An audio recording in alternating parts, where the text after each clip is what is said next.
Ndị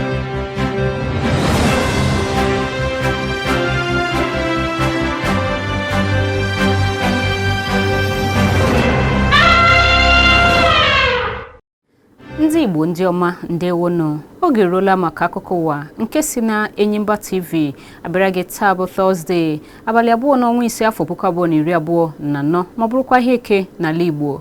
Na mmalite ndị a bụ isi akụkọ ndị hirodo. Ndị gọvanọ mpaghara South agbaala ọchịchị etiti ume ihiwe otu kọmishọn inyocha ogbugbu egburu ndị soja na obodo Okuama. Steeti Abia ga-ehiwe kọmitii nyochagharị nke ụgwọ ọnwa. Ụmụ Naịjirịa emeela mmemme ụbọchị ndị ọrụ n'ime ụkọ mmanụ patrol na-akpọ oku maka ụgwọ ọnwa opekata mpe ọhụrụ. Akụkọ ndị a na ndị ọzọ ga-abịara gị n'oge na-adịghị anya. Ọ bụ Ezinne Mmadụ ji ngwugwu akụkọ nke taa. Onyeisiala Bola Tinubu na-ekwesị otu jikọrọ ndị ọrụ nkwa ike na nghọta ha, ndidi ha nakwa nkwado ha na-akwado n'ihe metụtara ntinye n'ọrụ nke ụkpụrụ ọchịchị ya nakwa ụfọdụ usoro ihe omume agaghị abụ n'efu. Onyeisiala onye osote ya bụ Kashim Shettima nọchitere anya ya na ememme nke afọ a bụ onye nyere mmasị obi ike a mgbe ọ na-ekwuru ndị ọrụ okwu na ememme ndị ọrụ nke afọ 2024 bụkwanụ nke merụbere na Eagle Square nke dị n'Abuja. Ọ rịọrọ otu ndị ahịa niile ka ha nọgide na-eji ikikere ha nwere na-achọ ọdịmma nke ala anyị, ịdị n'otu nakwa mgbakọ aka n'ọrụ. Onye minista nke ọrụ n'Ogo steeti bụ Nkiruka Onyejiọcha ka o si na dị mere ka mara na ọ bụ ezie na otu kọmitii ụzọ atọ nke nyocha ụgwọ ọnwa opekata mpe enwebeghị nkwekọrịta banyere ụgwọ nke enwere ike ịkwụ. O mere ka ndị ọrụ mata na onweghị ihe ọbụla ga-efunahụ ha kpamkpam dịka ụgwọ ọnwa opekata mpe ọbụla nke ekpebiri ịkwụ ga-amalite ịdị ire n'abalị mbụ nke ọnwa Mee afọ a. Otu jikọrọ ndị ọrụ n'ala anyị ekwuola na ha adịghị ekwe nkwa ịnọgide na-arụ ọrụ nke ọma ma ọ bụrụ na enweghị ụgwọ ọnwa opekata mpe ọhụrụ etinyere n'ọrụ na ngwụcha nke ọnwa Mee afọ anyị nọ na ya bụ 2024. Otu jikọrọ ndị ọrụ NLC na ndị ogbo ha nke ndị ahịa TUC n'aha mkpirisi nyekwara ọchịchị etiti mbirimbi abalị 7 ikogharị aka elekere n'ihe metụtara mbuli nke buliri ụgwọ ọkụ latrik. Nke a bụ ọnụ mmiri okwu nke onye isi oche nke otu jikọrọ ndị ọrụ NLC Joe Ajero nakwa onye ogbo ya nke otu jikọrọ ndị ahịa Festus Osifo na mmemme nke ụbọchị ndị ọrụ nke afọ a emere n'Abuja. Otu jikọrọ ndị ọrụ kwupụtara na obi adịghị ndị ọrụ mma n'ihi ihe isi ike nke akụnụba nke na-amụba ugbu a n'ala anyị na-eme ka ndị mmadụ na-ata ikikere eze. Aka na-akwụ ụgbọ ọchịchị steeti Abia Dọkịta Alex Oti ekwuola na ya nọ n'isi na-atinye n'ọrụ nke ụgwọ opekata mpe nke otu ụzọ atọ ahụ nke gọọmenti etiti na-atụle ihe metụtara ụgwọ ọnwa opekata mpe ma ọ bụrụ na ha atụlechaa ma nwee ego ole akpọrọ aha a ga na-akwụ ndị ọrụ.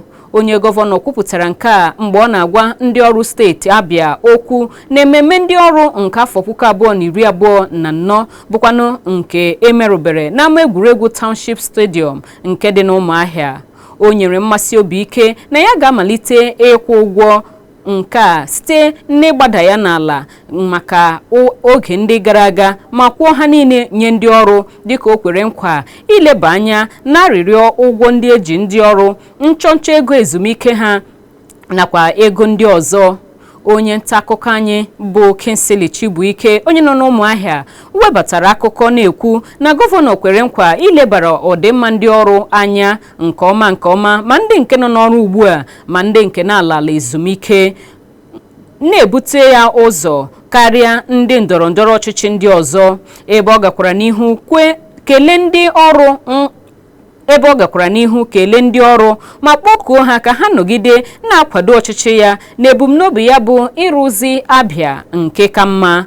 O mere ka mara na ụgwọ ezumike eji ndị lara ezumike kamgbe afọ 2014 ruru ijeri naira 10 ka akwụcharala ndị alara ezumike. na mmalite n'okwu ya onye isi oche nke otu jikọrọ ndị ọrụ na steeti Abia Comrade Ogbonnaya Okoro jakwara gọvanọ mma maka ihe ndị ọrụ zuru ugbu a nke gụnyere ibute ọdịmma ndị ọrụ ụzọ. Comrade Ogbonnaya rịọrọ gọvanọ ka ọ bụrụ onye nke ga-ekweta n'ileba anya na nchọnchọ ego ezumike niile nke a na-akwụ ndị ọrụ nọ nke ọchịchị pụrụ apụ jikọsị ha, na-echetara gọvanọ na ọ bụ ndị dị ndụ ga-akpagharị n'okporo ụzọ ndị a rụziri nke ọma, ọ bụghị ndị nwụrụ anwụ.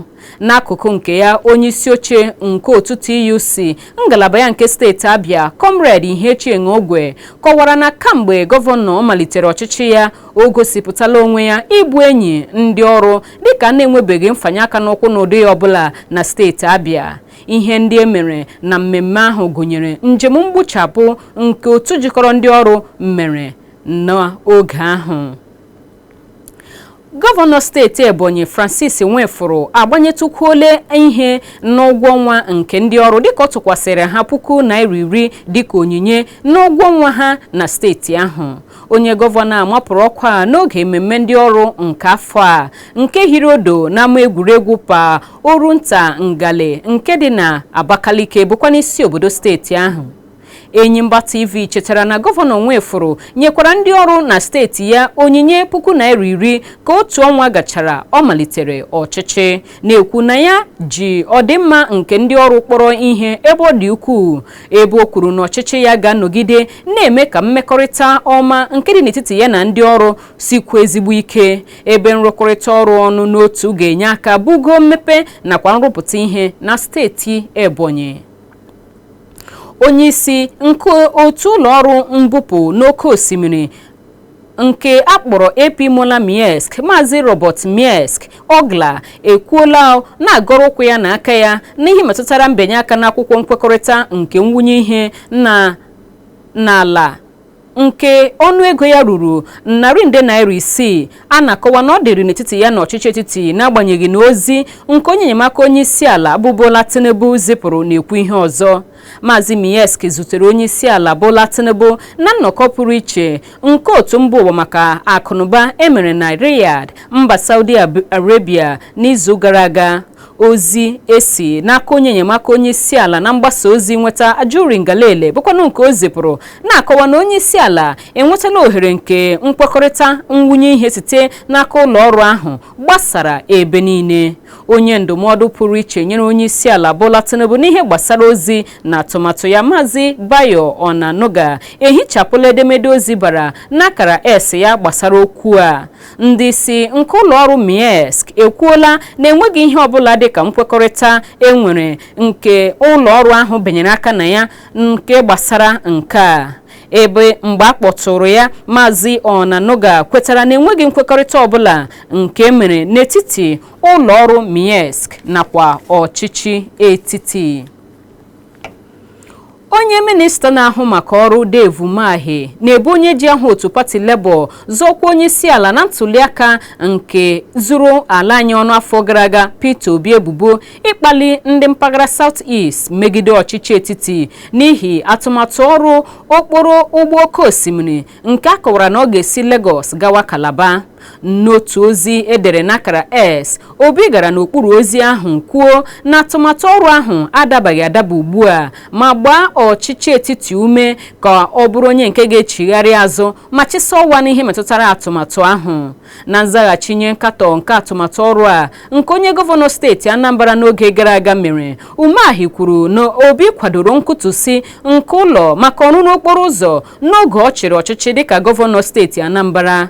Ọchịchị etiti n'oge na-adịbeghị anya ga-amalite ọrụ n'okporo oké osimiri ahụ sitere Lagos gawa Calabar nke ga-esi n'akụkụ ikpere mmiri Lagos gafere steeti dị 8 n'ọnụọgụgụ.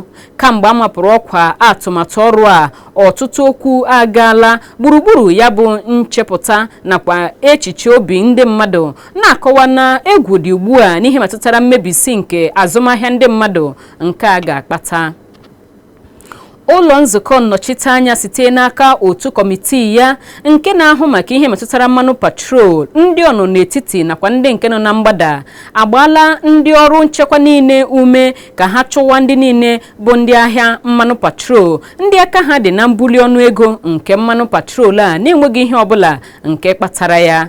Ndị a n'ozi nke ndị isi oche otu kọmitii a Ikenga Ugochinyere nakwa Henry Okoji ejikọtara aka ọnụ bịanye aka na ya. Ndị omeiwu a kwuru na ha akpọtụrụla ndị ọnụ na-eru n'okwu na nkesa mmanụ patrol ka ha kwụsị ịkwụ n'ahịrị maka mmanụ patrol a na-ahụta n'ala anyị ugbu a.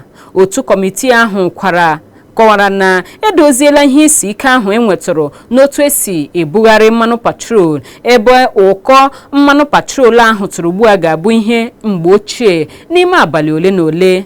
Ndị omeiwu ndị a bụrụ ụfọdụ ndị aka ji oke n'ihe metụtara mmanụ patrol ebubo ịgba akụnụba nke ala anyị mgbe okpuru ma gwa ndị ọrụ nchekwa ka nwụchie ndị dị otu a n'aka ngwa ngwa.